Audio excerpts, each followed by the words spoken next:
Imagine if you were to reincarnate in a world where society's roles were reversed. The men who were supposed to provide for the household were now taking care of it. Now, it was the women who harassed men on the street whistling at them, and to make matters worse our protagonist ends up reincarnating in a fat body. Would he be attractive enough to survive in this jungle of crazy women? This is the story of the chubby guy who trained and became a Geiger Chad to dominate this inverted world. Why are you gay? You are gay. Our story begins with a chubby boy sitting on his bed, astonished by what he sees on his phone. He has been reborn in this world, but it seems that the social roles of men and women are reversed at this moment. It has already been 2 days since he arrived in this world, but he still hasn't gotten used to this fat body in his past life. He was a famous alpha male emperor, however. Now he is in a world where men are being mugged in the streets by girls. Women have the role of giving birth, but it is the men who take care of the child in the house. Besides all this being strange, the spiritual energy of this world is low, and it won't be easy to regain his power, so he might be forced to wash dishes and be submissive to women. In his past life, he fought a very powerful demon, and both lost their bodies. It seems that only his soul survived and ended up reviving. Now, he is in the body of Lin Mo, a rich and spoiled boy from a private school. Thoughtful, he wonders if that demon also revived, so he must live as Lin Mo until he regains his strength. That's why even an emperor needs to go to school. Looking around, he assumes that his family isn't too bad. Still, that house is smaller than his last fish tank. In his memories, it seemed that his parents died in an accident, and his grandmother was in the hospital with advanced Alzheimer's. His distant aunt took on the role of guardian after being abandoned, and along with her his family also moved. Before he knew it, everything that belonged to him was already his aunt's, and his quality of life had decreased. Walking through the house, the boy approaches a table. The one with the hair that looked like a cow had licked it was named Ding Jun, and the other was Zishuan. The boy's aunt appears, saying he arrived just in time to discuss his studies, and that Yen Hui was right, mentioning that school was a joke. Hearing the name his aunt mentioned, the boy becomes thoughtful in his body's memories. His grandmother organized a wedding for him before she had Alzheimer's, and the girl's name was the same. However, she was shocked when she learned about it, disdainfully asking how he could go out as someone fat like him. While crossing the street, he was accidentally hit by a truck. When that happened, his aunt canceled the wedding, thinking that it was incredible, because the emperor of his generation would have to marry someone from that world by another woman's decision. Still in the kitchen, his aunt asks if he is listening to her. The boy says it was nothing, telling her not to arrange another marriage for him. Observing Lin's expression, the woman thinks he seems different. Unexpectedly, there seemed to be a feeling of inexplicable tyranny. Then Lin sits at the table thinking that he hasn't had an appetite since he started his diet, but for that body not to starve, he should take it easy. Picking up a piece of food, he thinks it smells good. Then his cousin asks why he wasn't going to study abroad since his classmates knew how much he expressed his love for others. Lin wonders why he needed to talk to those insects when this emperor reigned for thousands of years. Still, now it was necessary to play the role of a normal person, saying he wouldn't go now because he was happy with that school. The boy says it didn't matter which school he attended as long as he got good grades. Continuing to eat, Lin thinks he didn't want to talk to him. An hour later, the protagonist was inside a car, and the person driving informed them that they had arrived. His cousin in turn asks Lin not to get out with him. With a look of disdain, the protagonist observes him leaving, the boy scared by that look. Then he got out of the car, frustrated. Next, Lin was already in front of a building, mentioning that the architecture of that world was excellent. However, there were some problems. Each of those men stood out a lot since they showed their pale legs and even made gestures like girls, but at least the women seemed normal. In the background, 2 girls were teasing the protagonist's brother, saying that his legs were beautiful. With disdain, the boy thinks that it was unpleasant enough to almost make him vomit. However, he should forget about it because he didn't know if that demon was still alive. Plus, he needed to strengthen his body before she appeared. As he walked through the school, Lin finds his classroom. In the background, someone seemed to mock the protagonist, saying that his fiancée was there. His wife was sitting at the table while 2 girls were talking to her. Observing the protagonist, she didn't seem to like his presence. Lin thinks it's incredible how unbearable mortals can be. The boy heading towards his desk leaves Yen Hui confused. While sitting down, he thinks about how he could resume his cultivation in some way. Someone taps him on the shoulder, saying he should believe her when she said he couldn't like her. This was a girl with red hair giving him advice. Remembering the girl, Lin thinks she must be the classmate of that body. Continuing to speak, the girl questions how he could like someone from the 2nd class. Noticing Lin still quiet, she assumes she has spoken too much, saying that there was still a chance with Yen Hui, who might like him if he lost a bit of weight. Then the protagonist asks her to just say what she wanted to say. The girl asks how he knew she was plotting something, and Lin mentions that she wasn't that kind. Next, the girl really wanted to ask him a favor, requesting to play a game with her, saying it wouldn't take long, and as a reward she would introduce him to a girl more beautiful than Yen Hui. There is a mountain that cannot be reached alone, but she had contacts to help climb directly, so she was thinking of going during the summer, mentioning that the place was impressive at night, and he would regret refusing to go there. Lin thinks of a rumor that high mountains attract spiritual energy, and that mountain was the closest in the region, so there was a high chance it had energy at the top also. It was a great opportunity for that body to lose weight by climbing the mountain. Accepting the proposal he mentions that he wasn't good at games making her happy. The girl says they would have a match against an idiot from class 3, who loves to pretend to be good, so after class they could use the computers in the computer club. Sometime later in the computer room, the girl mentions that she had reserved the room just for them so no one would bother them sitting in the chair. She asks Lin to connect to a user, then the protagonist enters his password, successfully logging into his account inside the game. The boy looking at a window says it was a competitive action game with an immortal theme. That girl appears saying she had called the boss of that realm because he would help them. Then the boss appears mentioning that she had indeed brought a man, apparently liking the protagonist because he was a classmate of her friend. Cutting the mood, she says she would start the 3 vs 3 PvP mode. Starting to run, the girl asked them to be quiet while she would take down the enemy group. Then the protagonist friend asked him to hide while she goes to check. Lin thinks that only legendary beings from his world can be immortal, but cultivation and everything from his world was similar to the game, assuming there was a probability that there were immortals in that world, so he should be careful. While sitting, a notification appears that someone had died that girl from before appears, apparently stressed, starting to run again. She says she made a mistake and now would take revenge. However, she ends up dying again, repeating the cycle of running again, but now the protagonist's friend would help. Even so, it was of no use outside the game. The protagonist's friend is furious because even the boss of that realm couldn't defeat that person, telling the protagonist to be careful because Flying Feather was on the way, but Lin was completely calm while running. The boy thinks he had developed his fighting instincts over thousands of years, capable of using them even in games throughout all this. The other team was still behind the protagonist, while 2 girls fawned over the person playing. Then the girl says he couldn't escape from her. Looking back, Lin realizes someone is following him. Stopping to run, he thinks it was an emperor, and that's why he had never been chased. Noticing that Lin had seen her, the woman quickly hides. The protagonist in turn asserts that it was a quick reaction, and that body couldn't win since attacks in that game were hard to use outside the game. Lin seemed to be using a skill. The woman observing the protagonist mentions that he was a novice who had no idea where he was, so that was a positive point. Going against the boy quickly, Lin uses the keyboard and mouse, launching an attack on the woman. Suddenly, it hits her where a notification of a dead player appears on the other side. They were surprised that the protagonist had managed to win. Getting up from the chair, Lin's friend says she didn't know he was so good, noticing him motionless. She questions if everything is okay. Lin thinks he had no idea a body like that could be so damaged by a simple use of spiritual energy. Returning to the game, one of his friends asks to go back, but she no longer had time, thinking she had finally found him, wondering why he always kept running away, but this time she would kill him, going after the protagonist. Meanwhile, the boy ran without stopping, noticing that the girl had found him. Again, he thinks he should boost the lower part of his body again, throwing his sword towards the woman. Then she questions if the boy wanted to hit her from so far away. At that moment, her leg gets hit, where she ends up falling to the ground. Looking at the sword in her leg, she wonders if that was a warning to stop following him. Outside the game, one of her friends says they should stop chasing him. The girl in turn asks if she knew the other side, asking to contact them. Right now, sitting in the chair, she murmurs the protagonist's name on the other side. The protagonist's friend receives a call from those girls wanting to see her. Approaching Lin, his friend says he was amazing, suggesting to play a few more matches, but the boy didn't want to play anymore, asking her not to forget the promise he had made before. Sometime later, Lin was already near his house. Inside his room, the boy lies down, mentioning that his body was very fragile. The next day, while going to school, his cousin calls him, asking him to explain to his classmates that the marriage with Yen Hui was not real. Then the protagonist says there was no need to explain what was false. As he was leaving, his cousin says he was very arrogant. Inside the classroom, his friend notices his presence, asking if he knew who that girl from before named Zhao Yutong was, mentioning that incredibly she was from his school. It seemed he had been through a lot since he lost his love, mentioning that the girl wanted to see him and he didn't need to worry because she wouldn't do anything to a guy. But before he could finish the sentence with a threatening look, the protagonist watches him. Suddenly, he doesn't complete the sentence, mentioning that it wasn't Momo baby. Then a girl approaches the protagonist's table that was Yen Hui, saying they needed to clarify things, and he should say it was just a fake marriage. Lin's friend says she was going too far. After all, Lin Mo was just a boy and should have more compassion. The girl questions what that had to do with anything, and if she liked the protagonist. Jumping into the conversation, the boy says that whether it was true or false, there was no possibility of him being with a girl. Asking her to leave, Yen Hui says he was being too full of himself and didn't know how much that bothered her, so he should never say he would marry again. The boy in the background says Lin was very strong because he hadn't cried yet, and the other guy says that if it were him, he would leave school immediately. Then someone enters the room.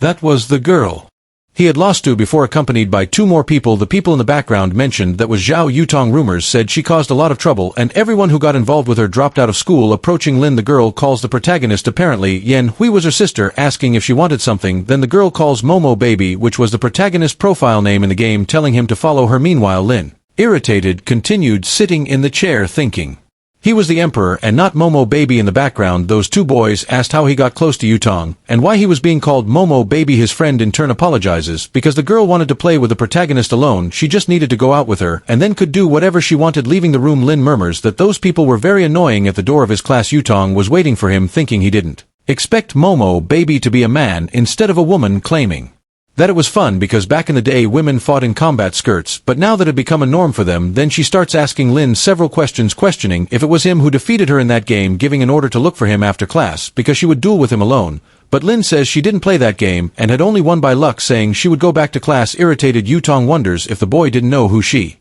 was. Then the other girl states that it was no surprise. Lin wasn't afraid of her since there was no more love in her heart because she had been left. Yutong in turn gives the order for her to bring the boy at noon. Returning to the classroom, a group of boys asks what Yutong had said to him. Her friend says that the girl had been attracted to the protagonist, so she just wanted to play with him alone, asking not to worry because she would take him to Wuju Mountain on the weekend and would arrange for some girls with a threatening look. Lin tells her not to bring anyone else, imagining supposedly illicit things. The girl feels embarrassed, saying various things, and that she shouldn't be interested in her. Then the other girl appears, saying that Yutong was waiting for the protagonist. However, Lin was no longer in the classroom. In the cafeteria, Lin was eating, while people in the background teased him, saying he ate too much. At the reception, the boy asks the man to wrap it up for the trip. Leaving the place, the protagonist thinks he still hadn't gotten used to that noisy world, and he shouldn't get upset about that. In the background, someone approached the boy, murmuring various things about that body dying in a year, and if he wished to survive he should merge with her, and as a reward she would fulfill his wishes. As he walked, people around observed his beauty.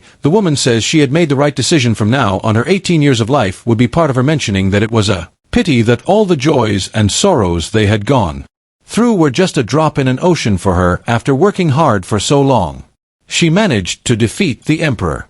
However, it wasn't the ending she desired, and now the only thing she could do was revive the demon world. But the emperor had many tricks up his sleeve, so he wouldn't die easily. Therefore, she should be careful, since he could have gone to that world, claiming that that world was very interesting. She had never gained her father's approval in the demon world, no matter how hard she tried. Just because she was a woman, those men belittled her and only wanted to possess her, until the day she put on a mask of evil spirits, killing them so they would fear her. However, in that place men were at a disadvantage, and cultivation wasn't bad despite the spiritual power being scarce. Moreover, she was beautiful enough for men to follow, but it had been a while since that fat guy had been after her, and as a woman it was good to be direct. Looking back, their gazes met. The girl in turn asked him to stop following her because there would be nothing between them. However, our boy walks straight past, ignoring the poor girl. Embarrassed, the girl thinks she should regain her strength before leaving that world, mentioning that the boys in that world were very shy.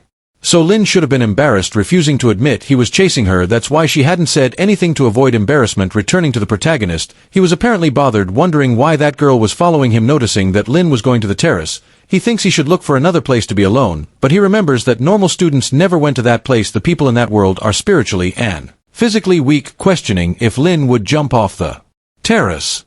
However, that was none of his business. Even so, he still felt bothered, remembering that the friend of the owner of his original body had also jumped from a building heading towards the terrace. He thinks he would fulfill that bodies while reaching the top of the building. He sees the protagonist at the edge of the terrace, then he uses a skill to immobilize him. However, he had forgotten that he had no spiritual power. Meanwhile, Lin calmly thinks that it was quite cold up there, so it would be better to go down for lunch. Then that girl appears, asking the protagonist to wait. While grabbing his stomach, Lin asks what she was doing lifting the boy. She asks the protagonist to come down, but she is surprised by the boy's weight falling to the ground with him, where she even ends up breaking a rib on top of her. Lin says he didn't even have time to respond, questioning what she was doing. The girl says she was just helping him because he was going to jump in an isolated place, thinking she had broken a rib because of him. Surprised, Lin thinks the girl thought he was going to jump off the building, assuming it was because in that world men were fragile while women were strong. Extending his hand to help, asking to control her imagination, since he had only gone out for some air and did not intend to jump off the building. Moreover, he was not interested in her, leaving the girl embarrassed, telling him to never show up in front of her again. As Lin leaves, he thinks that the woman had dismissed the help of an emperor without even knowing it, and since she didn't want help, there was nothing he could do. Back in the room, his friend asks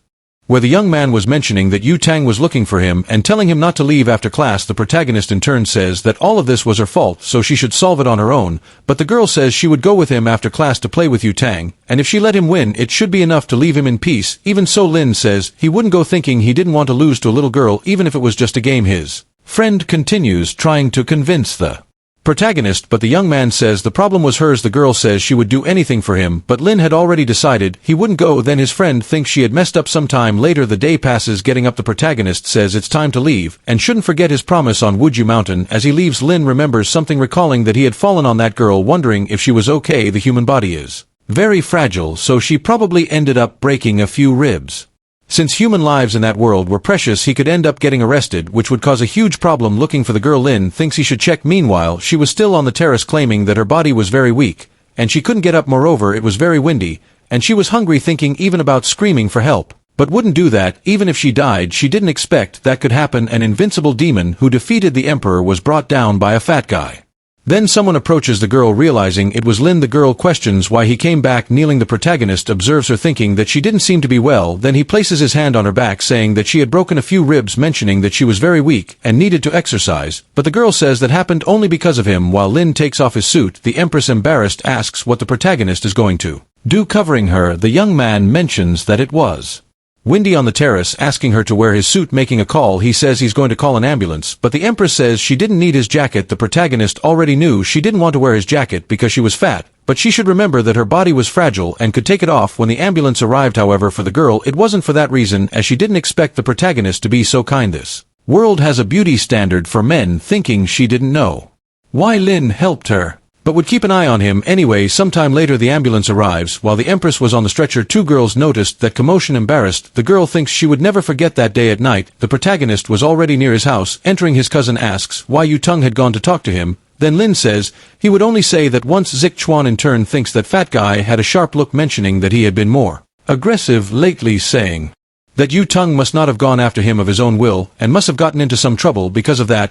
He would ask his mother to kick him out of the house. Then Lin, questioning what he was talking about, mentions that this was his house. Zik Chuan, about to slap the boy, says he had asked for it with no effort. Lin holds his hand while squeezing his arm.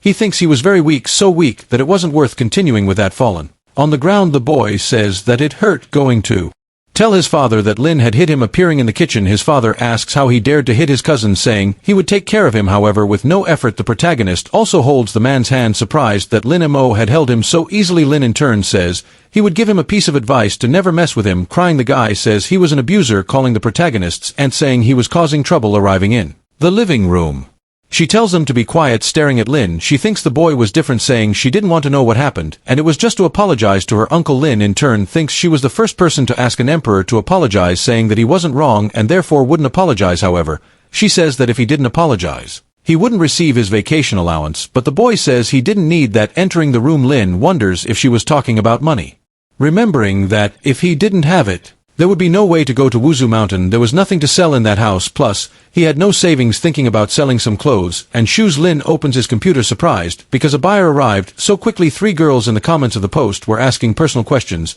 and if he still had the smell. Surprised, the protagonist thinks he has never been afraid, not even of demons, but those women scared him. Even so, he would sell to make money, wondering why money was the first problem, since he should first recover his strength. The body is the foundation of cultivation, and if he could absorb spiritual energy, money wouldn't matter. A few minutes later, the boy was completely exhausted, and without spiritual power the body couldn't take it, so he should forge his body from scratch. Then he receives a call from his friend, saying she wanted to talk about Wuzu Mountain, mentioning that her friend said he would go there, and if it wouldn't be better to go another day. Lin says it's no problem, and they could go anyway. Then the girl says the bus would leave in the morning, so they shouldn't be late the next day. The protagonist goes to the table to have breakfast. Zixuan asks why he woke up early, and if Yan Hui didn't ask to go out with him. However, the boy remains silent. His cousin, in his thoughts, questions why he wasn't responding, and if he was planning something, saying he could continue eating like a beggar because his bus had arrived. Near the bus, Yan Hui calls the boy, saying she was scared and that they should get in quickly inside the bus. She says Lin was different since she had rejected him, mentioning that last night she had pushed him while arguing with her father. Yan Hui in turn says she always knew it wasn't a good idea to take Lin to Wuzu, claiming he would go to, and the other girl says he looks like a whale's pacifier, so he wouldn't be able to climb. Then the protagonist's friend appears, saying they were in the same class and shouldn't talk about him like that. The girl thinks she didn't expect Lin to come, but he wasn't afraid of Yan Hui, so she would stay with him so he wouldn't feel alone. Then Lin appears on the bus. As he goes to his seat, Yan Hui stops the protagonist, asking why he pushed Zixuan. Interfering in the conversation, the protagonist's friend says it must be a misunderstanding because Lin was a calm person, calling the boy to go to the front of the bus because there was a beautiful view at the front of the bus. She asks the driver to stop at the next place to pick up the other person. The protagonist in turn hopes that when they arrive at Wuzu Mountain, He won't be disappointed. Looking to the side, he notices a girl riding a motorcycle stopping the motorcycle in front of the bus. Suddenly, the bus is forced to brake, removing her helmet. It was Yutong, the protagonist's friend, gets nervous, fearing she stopped the bus to go after Lin Mo. Getting out of her seat, she says she would talk to her, questioning what she was doing there, and Yutong says she was looking for that fat guy. Noticing Lin, the girl mentions that if it weren't for his size, she would never have noticed him. Then everyone starts laughing at the protagonist's face. Yutong tells him not to go to Wuzu Mountain, and that it would be better to go with her to play video games, and if he did that he could make his girlfriend come back, but the boy didn't want to hear that, asking her to leave him alone. Then Yutong asks if she was bothering him, thinking that if it weren't for him, she would never have lost even once in her life, questioning whether he would go with her or not. Then Lin seems to be surprised, noticing that the girl's necklace had a bit of aura, thinking that his refining technique was a bit poor, but that was something difficult to develop in this world. Wondering if there were still cultivators, saying he would play with her when he finished climbing the mountain. Then the protagonist's friend suggests that everyone should go to the mountain. Yutong asks if Lin was really willing to climb that place. It seems he wasn't popular besides being fat, so she would watch him try to climb that mountain. Meanwhile, another guy appears, saying he had space in his seat, suggesting she sit next to him, but the girl didn't want to know, calling one of her friends to watch her motorcycle, questioning if Lin had that game because it was to play with her now. However, the protagonist says that if he won he wanted something in return. Accepting the offer, Yutong says that if he lost he should be his servant forever, ignoring another guy while talking to Lin. Then the other man asks Zishuan if Lin was good at games, and why Yutong insisted on playing with him. Zishuan in turn thinks he had no idea what was happening, and the protagonist was a nuisance. Returning to Lin, the boy was playing with Yutong that game from before. Noticing an opening, he prepares an attack. Yutong is surprised because he was trying to attack him at high speed. Receiving the attack head on, the system informs that the victory belonged to Momo. Baby out of the game. Yutong still couldn't believe he lost, questioning how he managed to have such incredible precision, but the protagonist says that every movement he made was calculated, and that game is very easy. Then the girl thinks he was a genius, but little did she know he was using his cultivation to stimulate his brain. Since Lin had won, she should ask for what she wanted. Lin in turn asks for 10,000 in money. Yutong asks if that was all, because whenever he wanted he could force his ex-fiancée to come back with him, and if he was willing he should become his training partner from today. Ignoring the girl, Lin still asks for the transfer, thinking she had managed to get the money to forge that body. Taking out his phone, Yutong makes the transfer. In addition, he added his phone number, so she should answer if she called him, but she shouldn't call him or even give his number to anyone. The protagonist thinks that not even as an emperor did he have an arrogance equal to hers. Getting up from the chair, the girl says there was very little space, giving an order for Yan Hui to move forward, leaving the girl nervous, thinking he was doing that after so much effort to sit next to Zishuan. Getting up, Yutong tells her to hurry up. Yan Hui thinks about reprimanding her sister, but couldn't do that in front of everyone. Then Zishuan says that Lin wanted to say something to her and that she should see what it was. Getting up, the girl goes towards the protagonist. In his thoughts, the boy is happy because he could sit next to Yutong, trying to introduce himself to the girl. Zishuan only gets a sharp cut with Yutong telling him to shut up, thinking that if he had known that boy was so unbearable and wore so much perfume, he would have preferred to sit with the protagonist. Arriving at Wuzu Mountain, the students are surprised by how high the place is. Then the protagonist's friend tells everyone to follow and not fall behind. Half an hour later, Lin Mo, observing those boys, thinks they were much worse than him. When he managed to recover his powers, he would punish them every day for centuries. The protagonist's friend, noticing that there was no one to help him, thinks she couldn't help him because if someone saw her with him, she might end up receiving strange looks. 20 minutes later, Lin Mo was still climbing the mountain, thinking he couldn't go on because he had the least stamina in the group. Those boys seemed quite delicate, but were actually in good shape. Noticing that Lin couldn't take it anymore, his friend thinks that since she was the one who brought him to that place, she should help him, questioning if the boy needed help, but Lin Mo says she could continue on her way because he could still keep going, thinking that this fatigue was nothing compared to the things he went through in his previous life. The protagonist's friend wonders why she was putting in so much effort for this, saying she would go ahead, and if she couldn't climb anymore she could let him know. The people in the background are surprised because the protagonist had already managed to climb halfway. The other boys, already exhausted, couldn't continue on the path. While thinking of giving up, Lin Mo, determined, continues to climb. The protagonist near the top notices a group of people coming back. The other girl is surprised because he managed to get there alone and was very resilient. The protagonist's friend, saying it was very high, thinks they should go back and go to a restaurant. However, Lin says they could go because he would reach the top. Irritated, his friend questions if he wanted to die, but the other girl tells her to just let him go. 20 minutes later, the boy finally reaches the top of the mountain. Yutong, who was already at the top, is surprised that he actually managed to climb, but it was a pity he fell behind most of the time, and when he managed to climb, the others had already come back. Besides being alone the whole time looking up, the boy observes the stars, thinking that up there was a lot of chi. Although it was little to recover his power, at least he could start training with that.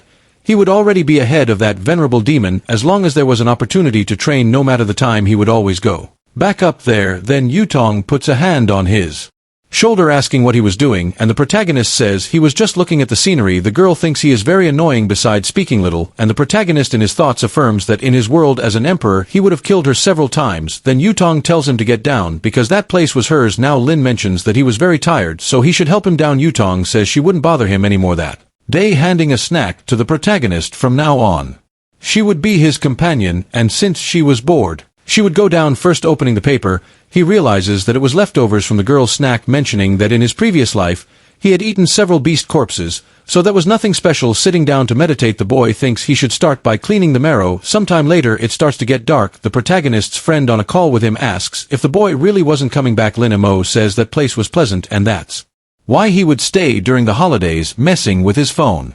He thinks he should inform his aunt, calling her without any ceremony. He immediately says he would be away for a few days during the holidays. Hanging up, the attendant asks what he could do for the protagonist. Then the young man asks how much a single room would cost for 2 months, and the man says it was 8,000 yen. Thus Lin Mo continued his training during the holidays day after day, climbing the mountain without stopping. The training was rigorous, but the fruits would be worth it. Then 2 months pass and the protagonist's friend informs him that she was arriving and if his bags were ready, thinking that she hadn't been able to talk to him during the holidays, and because of that Yutong was always bothering her. That's why she had to take him to Yutong no matter the circumstances. Meanwhile, Lin Mo looked at himself in the mirror, thinking that after 2 months the spiritual energy in his body was still weak, appearing all Giga Chad.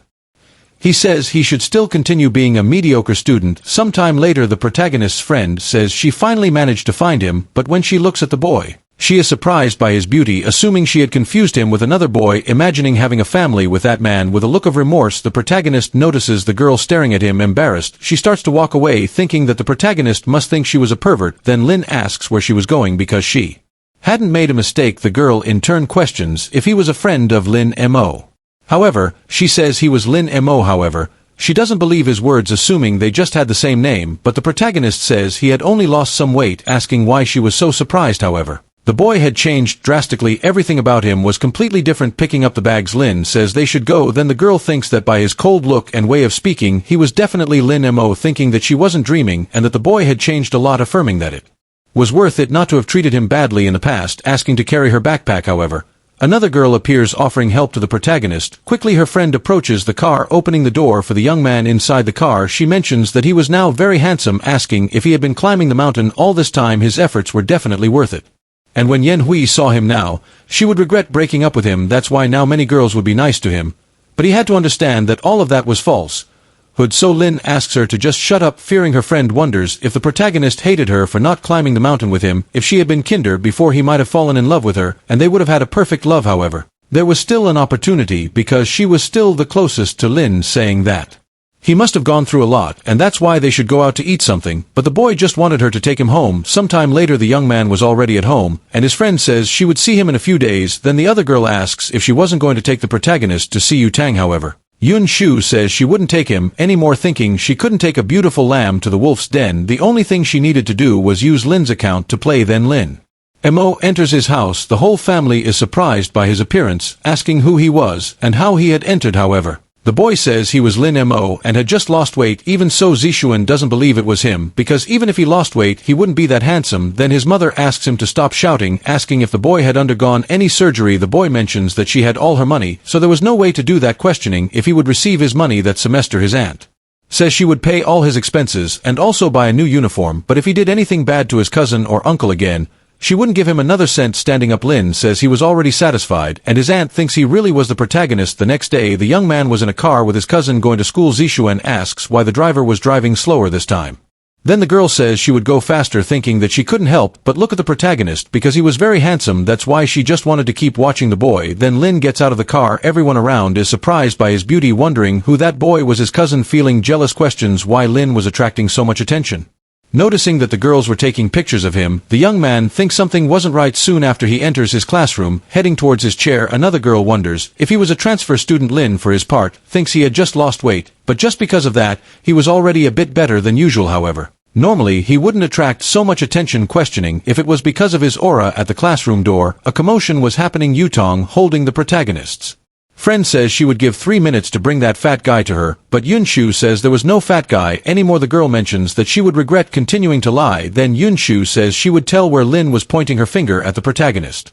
She says he was Lin who had lost weight during the holidays. Observing the boy, Yutong seemed not to believe it. Furious, she says that guy could never be Lin, but Yunshu was telling the truth. The protagonist for his part says the girl wasn't lying, saying he could train with her whenever she wanted and to meet after class. Then Yutong asks who he was again. Yunshu says he was Lin and that he had lost weight during the holidays while climbing Mount Huzu. In her thoughts, Yutong wonders if he really was the boy, questioning if he was really that fat guy, while the boy asks her not to call him that anymore. Noticing he had the same voice and behavior, she affirms he really was Lin, saying it didn't matter if he was fat or thin because he should wait for her after class. Yunshu says it had been another person who had played with her before and Lin had only joined to complete the group, which is why the protagonist wasn't very good at games. With a threatening look, Yutong watches her, asking if she dared to say Lin didn't know how to play, mentioning that yesterday she had used Lin's account to try to deceive her, and for that she was the most arrogant person who tried to do that. As she was leaving, Yunshu asks to explain herself, thinking that now Yutong would never leave her alone. Two girls appear, asking how she knew it was Lin. Even if it was the boy, there was no way he could have become so handsome, so he must have had some plastic surgery. Then the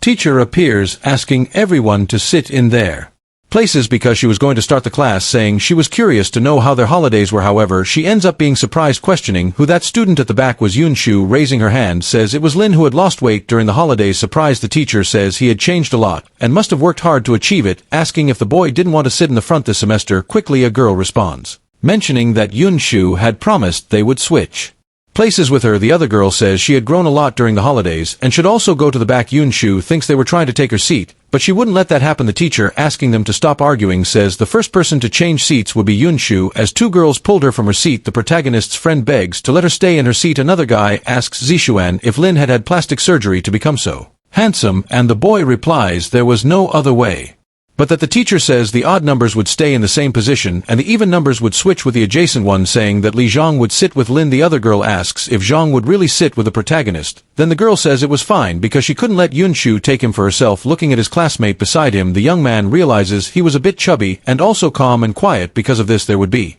no one to disturb him. Yunshu sitting up front, crying for having left her seat. Then Lin Mo stands up from his seat. A group of girls starts to flatter the young man, saying they would be exhausted if they had to climb the mountain every day, and another asks if he could give some advice to her brother. Yunshu thinks they were all fake because when Lin was chubby no one talked to the boy, saying that unlike her she had never treated the protagonist badly. When they first met, Lin coldly asks them to get out of his way. Quickly, the girls make space. The other girl says the protagonist looked very handsome when he had that attitude. Noticing Zishuan stressed, the girl mentions he was jealous, but it wouldn't matter because they preferred Lin returning to the protagonist. The young man was inside the cafeteria. A girl waves at him, saying he could sit in her place because she had to leave, but Lin declines the offer, thinking he wasn't sure if it was safe near those mortals, mentioning that the eyes of those women were nothing less than deceitful. In the background, Yen Hui questions if he was really the protagonist. Zishuan asks if she regretted breaking up with him now that he was handsome, and the girl replies that she wasn't that superficial. Another girl appears, saying she wanted to go after Lin Mo, asking if she could help him, mentioning that it didn't matter if he had surgery or not because she always liked him for his personality. Then Yen Hui calls her a hypocrite. Hearing what she said, she thinks hypocrisy was believing that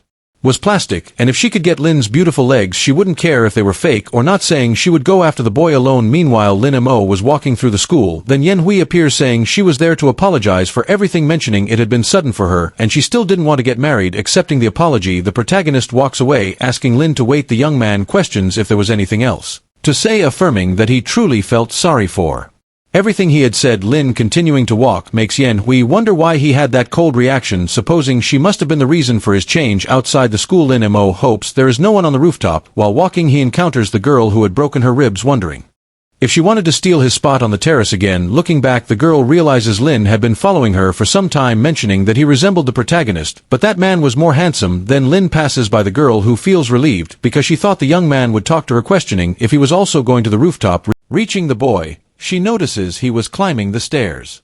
Quickly, she passes in front of him. Noticing the girl was in a hurry, he wonders if she really wanted to steal his spot, questioning how a mere mortal could want to do that. Their gazes meet and each perceives the other's intention. Quickly, they start running to protect their spots. The girl thinks the protagonist was very annoying, asking if he shouldn't behave like a gentleman. Also, how could he run so fast? Mentioning she just wanted to give him a chance. But if she lost, it would be a disgrace for the women of that world. Meanwhile, a girl was watching that commotion. Returning to the two, the girl asks why Lin was running, and the young man says he wanted to know the same from her. Then she questions why he wasn't running after her, but the young man says he would never do that. Irritated, the woman tells him not to speak to her that way. A boy like him who didn't care about ladies could never get married. Lin Mo wonders how an emperor could think about marriage, a man of high status from a generation of great emperors. Saying that she wasn't kind either because she was fighting just over the terrace. Reaching the rooftop door, the two block the entrance. Suddenly, they start fighting to see who would arrive first. Lin, in turn, thinks he would have to use brute force to clear his way, where he ends up squeezing the girl's breasts, which makes her feel embarrassed. The protagonist, feeling awkward, senses that sensation. He quickly manages to reach the terrace first, saying that from now on that place belonged to him. The girl questions how he dared to do that and if he knew who she was, mentioning that just a moment ago he had done that. Saying he had touched her, the protagonist approaches her, giving a slap to the poor girl, claiming that she had touched him first, thinking that he had almost forgotten that men in that world were fragile and therefore could not act calmly. Then the girl calls the protagonist shameless. Taking her phone, Lin says that if he didn't leave, she would call the police. The girl, in turn, says she was already getting angry. Recording the woman, the young man asks to repeat what she had said before. However, he seems to remember something, recalling that women who hit men in that world were despised, and if she were caught doing that, she could no longer attend that school. Thinking that he had taken advantage of that to hit her, even if she told someone, certainly the one who would be believed was the protagonist, saying that this time he would leave, but next time he wouldn't lose, claiming that it was very complicated to deal with men. Lin thinks he was happy to have gotten out of that situation, mentioning that the girl was very annoying. Wondering that there was an update on the news from this morning, he grabs his phone. Looking at the news, he ends up getting surprised. The news reported numerous chickens on a farm suspected of being infected with a virus, which ended up turning into dry corpses. Observing that chicken, Lin Mo seems to recognize it, recalling that the demon from before had a sword that would suck any creature that touched it down to the bones, but in his final battle, that sword had exploded, and then his sword also exploded trying to protect him, and along with that, he ended up going to that world. Wondering if that demon was really dead, since to become immortal, Lin had to follow the path of heaven, but she, in return, only had to kill people to gain her power. That's why he had to investigate what was happening. Some time later, it was already sunset. As Lin was leaving, the girls were still fawning over the protagonist. Yun Xin appears saying she would accompany him to Yutong's house, but Lin Mo says it wasn't necessary. Even so, the girl insists on going, mentioning that Yutong and her sister were very dangerous. Telling the story of a time when a boy was tricked by his classmates, which ended in a tragic end. However, the boy thinks he doesn't want to go to that place, asking Yun Xin not to get too close to him, but the girl says he was interpreting things wrong. Entering, she is surprised, asking if he wasn't going to meet Yutong again, and the boy says he had more important things to do. Yun Xin questions if he didn't know she had been looking for him on vacation, and the young man says they would discuss that later. The girl, in turn, asks him not to worry because she would explain to Yutong the next day. Thinking that if she helped him, Lin might end up thanking her. Meanwhile, the young man was inside a car thinking that farm was outside the city, and if that demon was there, he would eliminate her, even if it damaged his soul. Sometime later, Lin Mo arrives at the location, thinking he still had little soul, but it would be necessary to use it. Apparently, he begins to use a spell. Looking at a house, he notices a demonic chi, thinking that it was extremely strong, assuming that demon had really survived. Looking to the side, he notices someone approaching. A person says they had seen the protagonist from afar. Taking off the helmet, it was Yutong asking what he was doing in the middle of nowhere. Lin in turn, wonders how she had gotten there, thinking that it couldn't be a coincidence to meet in the middle of nowhere. Saying that she had called a taxi to take her home, but on the way, she realized it was taking her out of the city, so she decided to get out of the car. Irritated, the girl asks if he still thinks he was that ugly fat guy from before. Now that he was handsome, he would end up meeting many girls who only think with their lower brains. Mentioning that handsome young men are the biggest targets when it comes to trafficking, and he shouldn't forget to warn someone when he gets into trouble. Asking him to hold the helmet, she says she would call the police, asking if he remembered the car's license plate, but the boy replies that he didn't. Then the girl says she would deliver some messages, and would be right back. Lin in turn, thinks that Yutong was just a mortal, but could also track demonic energy. Then he notices that she had returned. Mentioning that losing weight was causing her problems, she asks him to hand over her helmet. By putting it on her head, she says she didn't want to get into trouble. However, she feels embarrassed. Thinking that the boy was more handsome than those motorcyclists on the internet, Lin wonders if that was a protective helmet. And the girl thinks he really was handsome. Questioning how he had that ridiculous idea, mentioning that it was his personalized helmet, and if he broke it, he would give it as a prize to the mean girls, saying that it only gave him headaches. Looking at where the girl was going, he realized it was exactly where the demonic energy was. As he was worried, he would check what was happening. Returning to Yutong, the girl seems to pass through a place she shouldn't, where an old lady ends up noticing, questioning who the girl was looking for. Quickly, Yutong draws a weapon, saying that she had a lot of courage not to run when she saw her. Desperate, the old lady says she shouldn't be playing that kind of game because it was against the law. Then Yutong questions if she knew the law of the demon cultivator. But the old lady says she was just a chicken farmer. Stealthily, she draws a dagger from her sleeve. Yutong, realizing the woman's intent, fires her weapon. With her arm bleeding, the old lady begs not to be killed. The girl mentions that she was a good actress, but would have to be better to deceive her, using a spell that transforms her weapon into a sword. Even so, that old lady insisted she wasn't a demonic cultivator and had nothing to do with that incident. Yutong says that now she was only capable of refining chickens, but in the future, it could be people's turn, mentioning that she had little cultivation time but was better than a monk. Then the old lady asks how she hadn't noticed that, saying she would go further if she refined her. Yutong says that was encouraging, quickly advancing towards the demon, asserting that the outcome wouldn't change, stabbing her sword into the chest of that monster. Lin Mo, in the background observing the situation, thinks that energy seemed to be that of a demonic sword. Yutong, in turn, seems surprised, because her sword had no effect. The girl thinks that energy was completely different from the demonic cultivators she had encountered before, questioning what that creature was. In a matter of moments, the monster lunges at Yutong, where she barely dodges, assuming that if she received that attack, she would definitely die. Again, that creature envelopes a spell in its fist. Then Yutong takes a piece of paper. It was a spiritual talisman thrown towards the monster, however it has no effect, where the demon again attacks the girl. Suddenly she is thrown against the wall. While spitting blood, she thinks she couldn't believe she had lost. At that moment, the protagonist appears to defend the girl, who asks what he was talking about since she should leave that place. Lin asks to speak politely, but Yutong gives an order to leave.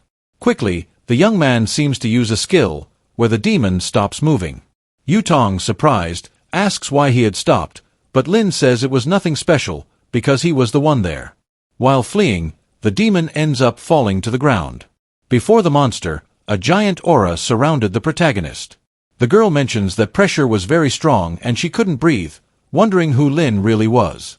Meanwhile, in another place in time, Guiyuan, in the city of Luobei, a man says that Tao was what gave rise to heaven and earth, encompassing all things.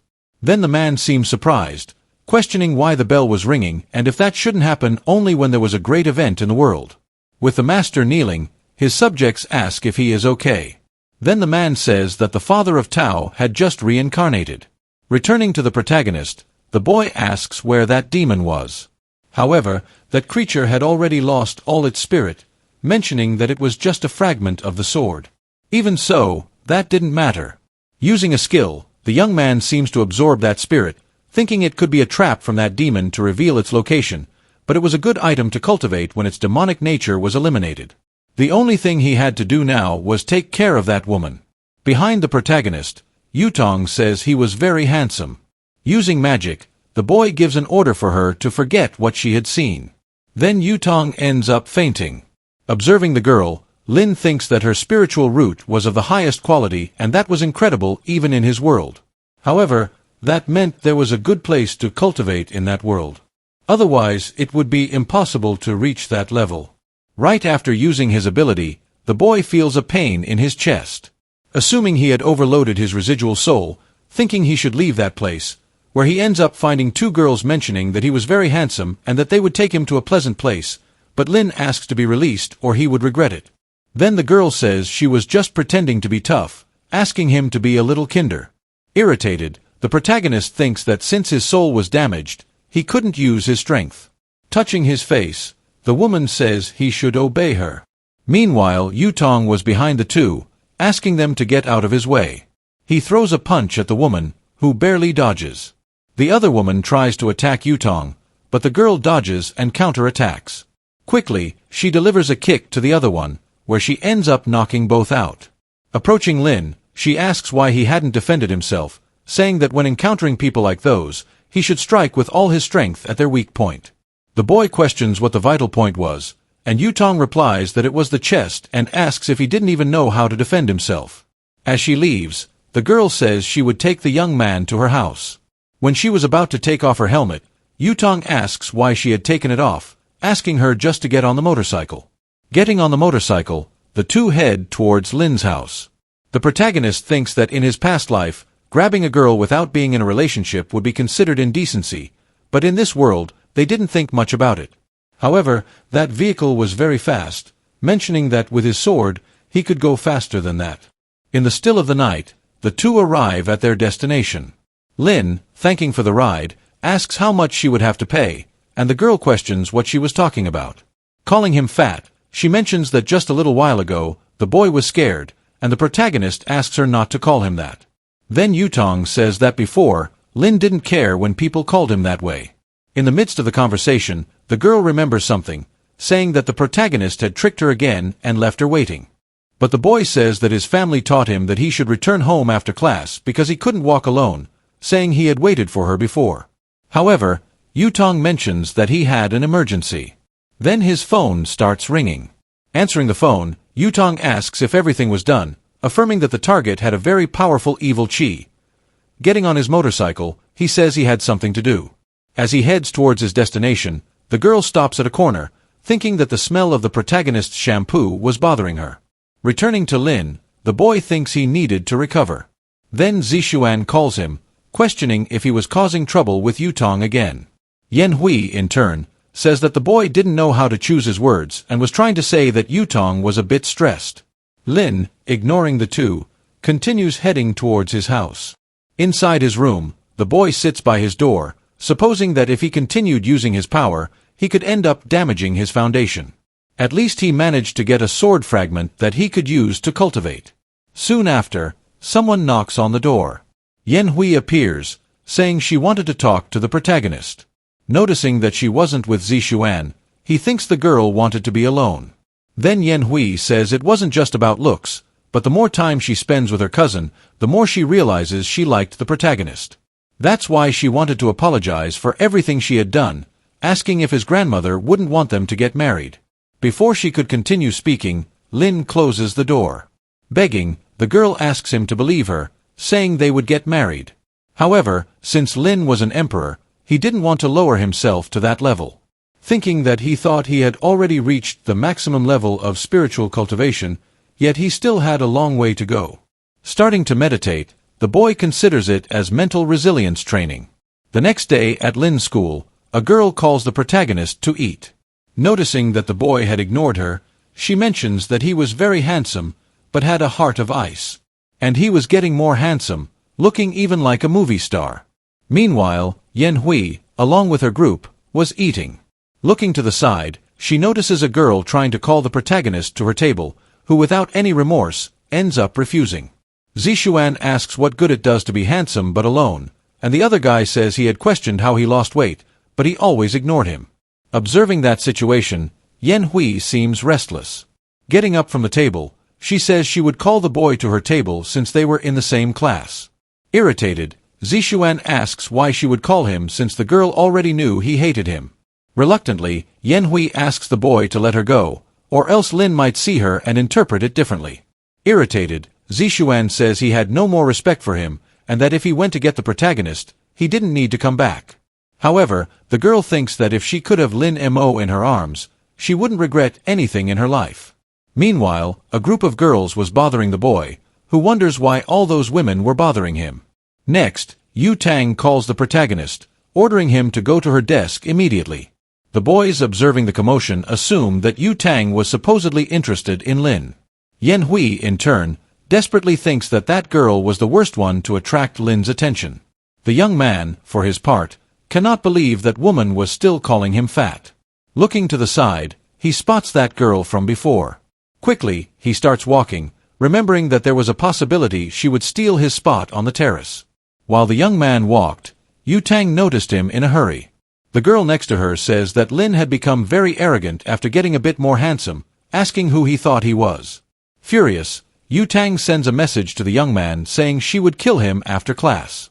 Returning to Lin, the boy was approaching the terrace. However, that woman was already in her resting spot, saying that since she had arrived first, Lin should leave. Refusing to leave, the young man mentions that he had won the race before, so that spot belonged to him. The girl says she had let him win because he was a man, asking if he thought she would lose. Then the young man suggests they go downstairs to bet on another race to settle this once and for all. Irritated, the Empress says the boy only knew how to run, and asks if he had any other skills besides that, for if he continued like this, he would never get married. Lin Mo, for his part, says there was nothing special, stating he could choose any game because he would win against her in any of them. With a sly smile, the girl seems to be planning something. Picking up a cup of pieces, she says they would play that game. Watching what was in the girl's hand, Lin wonders if it could be what he was thinking. Then the Empress questions if he knew how to play that game and if he won against her, besides leaving the terrace, he could ask for anything. Sitting on the floor, the young man mentions he wouldn't be able to fulfill any of his wishes, even if he tried. Convinced, the girl thinks she had spent thousands of years playing that game, and her skills were on another level. Little did she know that the protagonist had also spent many years playing that game, known as one of the best in his world. As they were about to start the game, the two stared at each other. In the middle of the match, both sides were completely focused. Realizing he still hadn't won, Lin wonders if that woman was some reincarnation of a player from that game. Some time later, the match continued until sunset. The girl, observing the situation, realizes that the match was uncertain and if she wasn't careful, she could lose. The young man says that if she didn't know what to do, she should give up. However, the Empress mentions that classes had already ended, so she should feel proud of getting this far and therefore should go home. Soon after, Lin's phone starts ringing, thinking he could never give up and would only leave that place with victory. The girl, for her part, could no longer stand the noise of that phone. Taking a picture of the board, she mentions they could continue the match the next day. However, when she was about to get up, she feels a shock in her leg from sitting for so long, where she accidentally ends up falling on top of the protagonist. Lin, for his part, feels a very cozy sensation. A moment later, the girl becomes completely embarrassed, saying she couldn't believe that. Then Lin slaps his forehead, saying that next time she should keep her magic spheres away from him, or he would call her a pervert. The girl thinks that this was already the second time he had hit her, and when her strength returned, she would make him regret it. But during the night, she would study tactics to win their match. Outside of school, Lin Mo picks up his phone to answer the call, realizing it was Yu-Tang who was calling him. Furious, the girl questions why he hadn't answered her and where he was, ordering the young man to go to the school gate. The young man thinks that Yu-Tang spent most of her time at school playing, and even so, she had a high cultivation level, so he would discover today what her secret was. Near the gate, Yu-Tang asks why he took so long, questioning why he had stayed at school after skipping all the classes. However, he says he was just sleeping, leaving the girl surprised, saying she had come to pick him up for a rematch in that game. Handing a helmet to the young man, she tells him to get on the motorcycle. Sometime later, the two arrive at Yu-Tang's house, and the protagonist is surprised that the place is so big. As they walk through the house, Yu-Tang asks him not to touch anything. Looking around, Lin Mo thinks that the only thing in that place was games, and there was nothing about cultivation. The girl, in turn, questions whether the boy was not worried about being in that place, for a woman had called him to go to her house and the boy asked nothing. Then the protagonist questions if he intended to do anything with him. Locking the boy, he mentions it was a good idea since he was no longer fat, and it wouldn't be a bad idea after all. Without any compassion, the boy strikes her belly, ordering her not to touch him. Seeing the damage he had done, the young man thinks he didn't know that martial art was so good as it could take out a cultivator in seconds. Getting up, Yu-Tang says he was just joking, but the protagonist says he didn't like that. Irritated, the woman warns that they would play more than 300 matches, thinking she would finish off the boy and make him pay for everything he had done. Some time later, inside the game, Lin Mo wins a round against the girl. Soon after, 2 more times. That cycle continued countless times with not a single victory for the girl. Downcast, Yutong realizes she was losing 47-0. Getting up, the boy mentions he needed to go. Sneakily, he seems to place something under her table. Asking for another match, Yutong says he could stay at her house, but the young man says they would continue another day, saying he would take him to his house. When Mo says he would get a taxi, the thing the protagonist had placed under the table starts to fall. Seemingly coming to life, it begins to move. Meanwhile, in some random building, Yen Hui, in her room, was pondering why Lin had skipped afternoon classes, wondering where the boy had gone. She then receives a call. Someone asks her to check the message group, because something unbelievable had happened. Looking at the messages on her phone, she sees a photo of the protagonist with Yutong. Irritated, the girl starts to knock everything off her desk. She starts questioning how dare she take her Lin Mo to her house, wishing for a motorcycle accident to happen to the woman. However, cursing wouldn't help at all. Then a purple crystal asks if by any chance she wanted to take revenge. Looking around the room, she questions who was there, asking them to show themselves. However, the crystal says its identity was of no relevance. Then a sinister face appears, saying it could do whatever she wanted.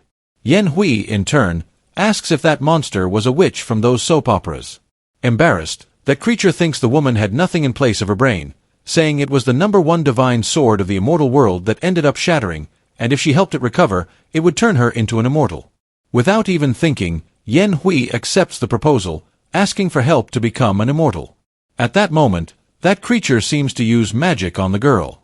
A purple crystal appears on Yen Hui's forehead, and the monster orders her to open her mind, allowing it to merge with her body. Asking why she felt no power, the spirit questions what she desired. Suddenly, the girl asks to be taught hypnosis, and the monster mentions there were numerous skills like that.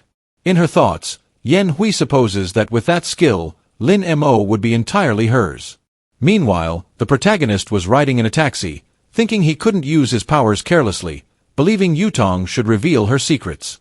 Quickly, the boy seems to make a hand signal. At Yutong's house, that doll receives a signal. Observing, the girl realizes she was playing, questioning if Yutong was a false cultivator. Wondering how she had managed to reach that level. Furious, Yutong cannot believe she lost to a stinky fat guy. Lin Mo, in turn, gets irritated by the girl's words, mentioning he would now crush her in all the games. Then Yutong remembers she had to do something. Watching her leave the room, Lin Mo wonders where the girl was going. In the room, Yutong was changing clothes. Wearing a suit, she says it would work. Opening a closet, there were numerous combat weapons in that place. The protagonist thinks that even if all that was of low quality, it was still hard to obtain in this world. Starting to run, the doll jumps into the girl's clothes, thinking that this time he would discover her secrets.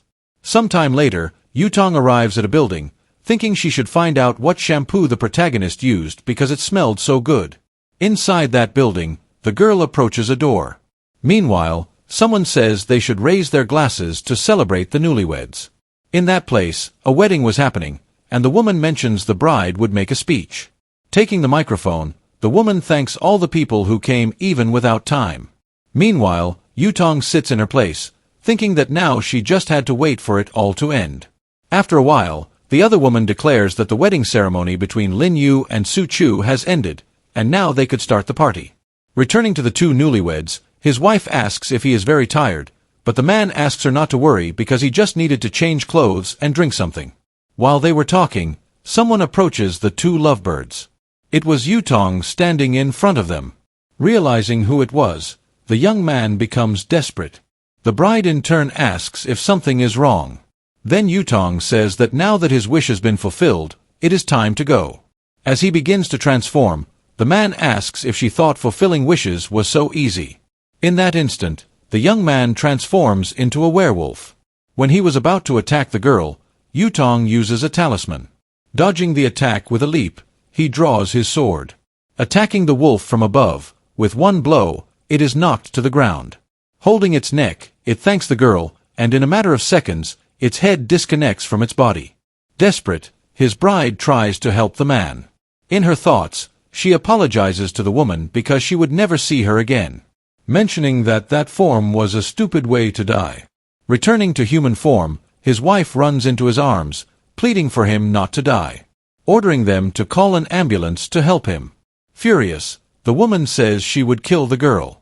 Yutong, in turn, mentions that she did not know her husband because he was an expert in draining energy from women, turning them into slaves, saying he was just doing his job and that it was nothing personal. Yutong is calling a talisman to make them forget everything they had witnessed. Soon after, the bride ends up fainting. Calling someone, Yutong says he has finished his job and now they should take care of the rest. Meanwhile, that doll falls from the girl. Running towards the man, Lin Mo realizes that it was a metamorphic fox that would be very useful. Lin Mo decides to save the fox and thus begins to perform the soul reincarnation spell. The golden aura of his paper doll begins to rise towards the fox. The body of the former foxman starts to have its soul extracted. It goes towards the doll that was with its arms crossed and ends up entering it. Thus the object completely changes its form to one with long silver hair. The little one ends up running desperately and, 20 minutes later, he reaches the hand of someone who was waiting for him. This being our protagonist, who is outside the building, the man's soul thinks he is going to die. So luckily, he managed to take revenge, but laments not having stayed with his beloved. Then someone calls him by his name, Chen Shochio, and asks if the fox really wants to die or if he prefers to live. Opening his eyes in that abysmal darkness, the man admits he does not want this to be the end of his life. He still has much to say to Zhou Linyu, and no matter the cost, the man still wishes to live. Our protagonist informs him that he will give him a new life and, in return, he must serve him for 10 years. Thus, the little one ends up opening his purple eyes, revealing an adorable appearance, now of a young fox man with long gray hair. He looks around the ritual he is in, thus seeing our protagonist, who remains silent. Shochio has never heard of such powerful magic and wonders if it was this young man who summoned him. Soon, he looks up, recognizing that this is the most powerful man he has ever met in his entire life. The little one ends up kneeling over the ritual. He introduces himself as Chen Shochio and will be there to serve his master, saying he is very grateful for this opportunity to be under his orders. Lin Mo wishes for him to tell everything he knows about the cultivation of this world. The fox promptly confirms and asks where he should start, to which our young man informs he wants to know about the way of cultivating. The little apprentice explains that, due to the scarcity of energy in this realm, cultivators go to other secret realms, being completely limited because everyone is being controlled by powerful clans and families, reaffirming then that even an ordinary practitioner would not be able to join a sect if they did not have connections or background. Everyone is welcomed by the clans, but only to be used as furnaces and eventually destroyed for cultivation. Our protagonist realizes that this has become a malignant cultivation, which the little one confirms, saying that this logically happened due to the lack of energy, and logically, the community of cultivators has always hunted the users of these malignant sources. Our protagonist asks if they resemble the cultivator Zhao Yutong. With a brief smile, the fox confirms and then ends up saying that this girl is not only the most talented, but also from the Zhao family, one of the 3 great families. The other one decides to ask if there is an immortal kingdom, to which the little one says he doesn't know. Quickly, the boy ends up shouting and asking to visit his beloved during these 10 years of servitude, to which the protagonist confirms but informs him to never reveal himself. Completely proud, he never imagined he would find such a generous master and accepts that it is very easy to please the immortals. But soon the next day, he ends up being impressed while inside a backpack, realizing that his master is, in fact, someone completely unexpected. Being a completely ordinary high school student, he then thinks that he must be some kind of boss of that place. The fox thinks that our protagonist is completely popular and all the women are staring at him, assuming thus that our hero is the best kind of person since, if he were a woman, he would also be pursuing our protagonist. But completely ignorant, he wonders what the young man has in mind, as he can't go a minute without thinking of illicit things. Soon our protagonist reaches his chair, but he ends up noticing something strange, this being some snacks that are found at the bottom. Lin Mo wonders if this is something from his annoying friend named Song Yun-shu. His ex, He Yen-hui, approaches saying she remembered what his favorite snacks were and bought them, and Lin Mo can't believe it was her. Our boy's cousin approaches asking what she is doing and gets extremely angry. She claims that our hero is her fiancé /U00E9, and, therefore, it is normal to pamper the protagonist a little, which leaves the man completely irritated. With tears in his eyes, he prepares to slap the girl's face while calling her a bitch. Yanhui holds his hand with extreme strength while telling the boy to stop it. Our protagonist is impressed that his cousin is someone who couldn't even slap a woman. The girl says she will only say it once and ends up stating that she will punish him if he continues bothering our boy. Thus, leaving the purple-haired boy completely helpless and crying, he runs away from there, leaving the girl alone. She says that if anyone bothers him, he can call her, and she will come back and sort everything out in his place. The girls think it is ironic that the girl now shows interest in the protagonist, as he has been getting more daring as he has become handsome. Soon, noon arrives, and we can see the school cafeteria. A girl with blue hair calls for the blonde, saying that a young woman named Hyanhui is stealing her man. But the president says they are a bunch of idiots and claims that the girl can have the fat one, as he doesn't interest her. Soon, a certain presence catches her attention, this being the protagonist's ex, who appears with a smug and wicked look. She ends up shouting Lin Mo's name, who is our protagonist, thus calling him to eat with her. The girl with blue hair thinks she is trying to provoke, and, therefore, tells Yutong not to take it seriously. But, with extreme brutality, the blonde says that if the protagonist annoys her, then she will give him a beating. Soon, anger rises on our hero's face. Thus, he ends up leaving the place with his ex, who is convinced that she can be with him. He can't believe he lost his cool after so many years of cultivation and therefore believes he has much to learn. In his pocket, the little fox thinks that his master is truly someone amazing, as even someone like Zhao Yutong is jealous because of him. Furious, the girl asks if the boy really complained about her, but the blue-haired one just says to ignore it, as she can't hit a boy. She decides to forget about the fat one, and then thinks about the girl, as she is being very bold. Our protagonist finally arrives at the ground floor of the school. The dark-haired girl, while eating a pastry, tells him to hurry up. Our protagonist notices the immense hostility and reflects that she must be angry about the previous day. He sits down, and then makes his first move in the game. She knew that our protagonist would make it difficult for her, but still, she had already thought of a solution before all this happened. Impressed, he admits that the girl is really good at this game, but suddenly his stomach lets out a growl of hunger.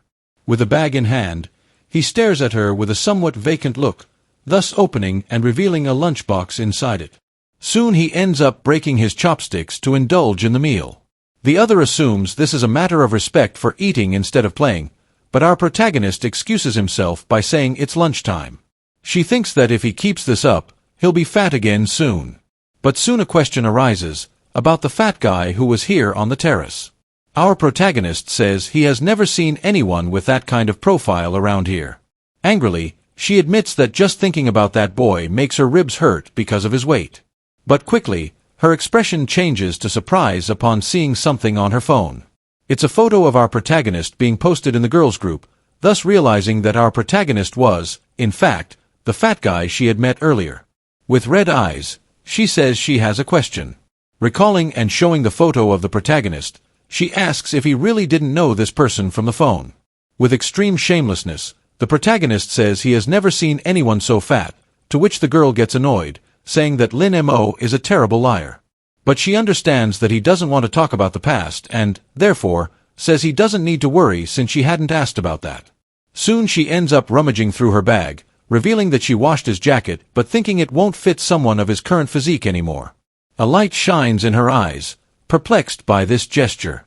Then, he collects the clothing while remaining completely stunned.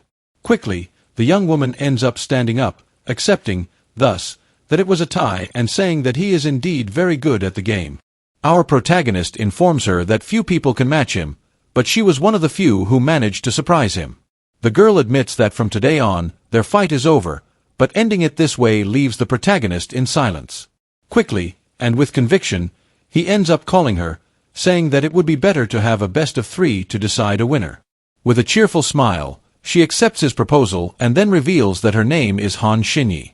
Our protagonist is surprised by this name at first, but then reflects a bit. His little fox jumps out of surprise from her bag.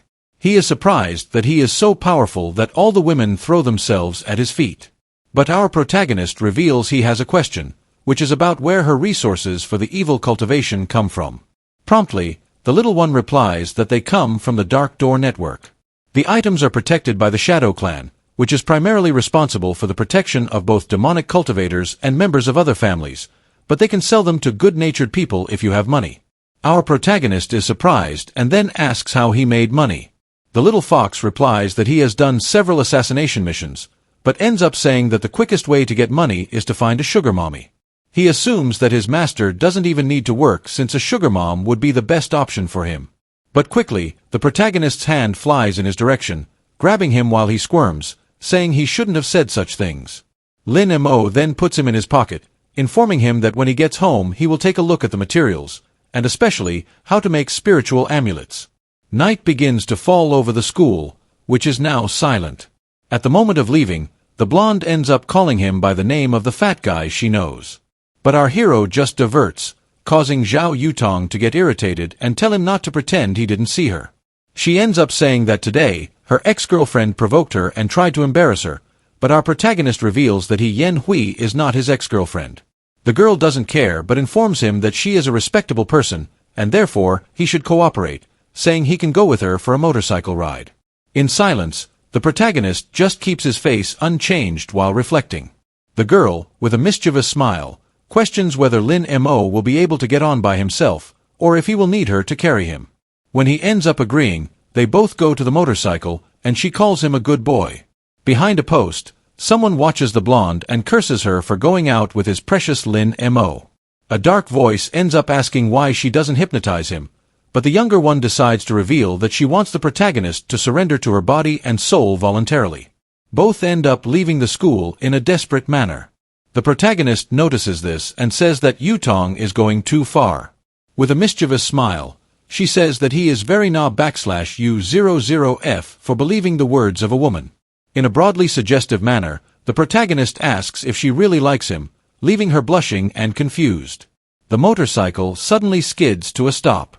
With a red face, she asks if it wasn't clear enough that she isn't interested in him, to which the protagonist asks if she really doesn't want him. The girl tries to refuse with all her might, and the protagonist simply accepts, saying that they are just classmates, so she shouldn't get too involved with him. Yutong reveals that she has a line of people wanting to be her boyfriend, and even so, if it weren't for the games, she would never have looked at the protagonist. In the pocket of our young man, the little fox thinks that her master is truly surprising. He wonders when he put that paper doll on her, and on top of that, how he did it with a regular A4 paper. Sometime later, we can see the house of our dear protagonist. He thinks about the shadowy door network. Soon after, he calls for his little companion, who jumps onto the table. With quick clicks on the keyboard, he confidently says that he will enter the shadow network as quickly as possible. Thus, he keeps hitting enter hard and manages to access it. But the little fox ends up landing on a site with highly suggestive content. This is a site for renting a lady of the night, or even books with explicit adult content. Lin Mo then wonders if this is the right site, to which the little fox replies that it is the right site, and he just needs to go to the treasure page. He thinks he has found the real world of cultivation, but even a lower-level spiritual weapon from the immortal realm is a superior treasure in this world. The most important things he will need are 1,000-year-old ginseng immortal stones, but they cost over $100,000. His little companion still tries to convince him to sell his photos to rich, older women. But, with a stressed face, the protagonist asks if he looks poor or something like that, to which his little apprentice understands. Our protagonist then asks for the money that the little fox has, but the tiny one says he only has $30,000 in his account. Grabbing the mouse along with his computer, he says that will be enough. The young man with white hair decides to question whether his master really intends to make talismans. Soon, Chen Shushu tries to suggest that the boy look for something else, since talismans can have a good price. But they are hard to make, and the materials they have are of low quality. Our protagonist informs that he will only make low-level talismans to sell them, so he tells her not to worry about anything. Then he distances himself, telling her to go back to training, and his little apprentice thinks that, with these materials, he will only be able to make trash and useless things. The next day, we see Lin Mo now wearing an outfit that hides his identity, along with a mask and glasses. A man in a van asks if the delivery is his, to which he replies that it is the white fox. Thus, The large box is received in his hands, and the delivery person asks for a 5-star rating for his great work. The younger one assumes that this is indeed a fast delivery service and, therefore, thinks about rating it. In his pocket, his apprentice informs that the Dark Clan has a business network that rivals even the great families. Soon after, we can see a few minutes later where the protagonist stares at 2 papers on his desk. The little white fox questions in thought if he really intends to make these talismans. He has heard that the talisman masters of the great families spend years training before starting, and even then, only 30% of them succeed. Our young man ends up sighing while closing his eyes. Then he starts drawing the symbols on the paper with extreme agility. Quickly, he says he has finished the dragon talisman, which surprises the little fox. He thinks it is impossible to have made the symbols in a simple instant, and, especially, to have made 2 at the same time, and swears he saw a dragon appearing out of nowhere. Our protagonist tells him to stop making noise, as these are low-quality talismans. Moreover, it is a pity that he only has enough spiritual power to make 2 and admits he needs to buy more spiritual stones. Right after that, Lin Mo is going to put these items up for sale and announce them for $500,000. But he quickly gets surprised by having posted it. As the bid started to rise anonymously, but rapidly, his companion informs him that talismans sell very well, and that great cultivators and even ordinary people use them, which is why they are considered high quality. Soon, our protagonist realizes that something might have happened to his paper doll. Looking closely through the doll's vision, he notices that the blonde is also in the dark web observing something strange. With eyes full of dark circles, she decides to say that working on the investigation of a kid who has gone missing is really exhausting. Until suddenly, she ends up seeing the ad for the high-quality talisman, along with the invisibility effect, which seems quite convincing. She assumes it's a good time since she doesn't know this demon, and it's better to be prepared to observe him if necessary. Our protagonist thinks that a spiritual stone might be useful, and besides that, a missing demon is really strange, and wonders if it could be the venerable demon.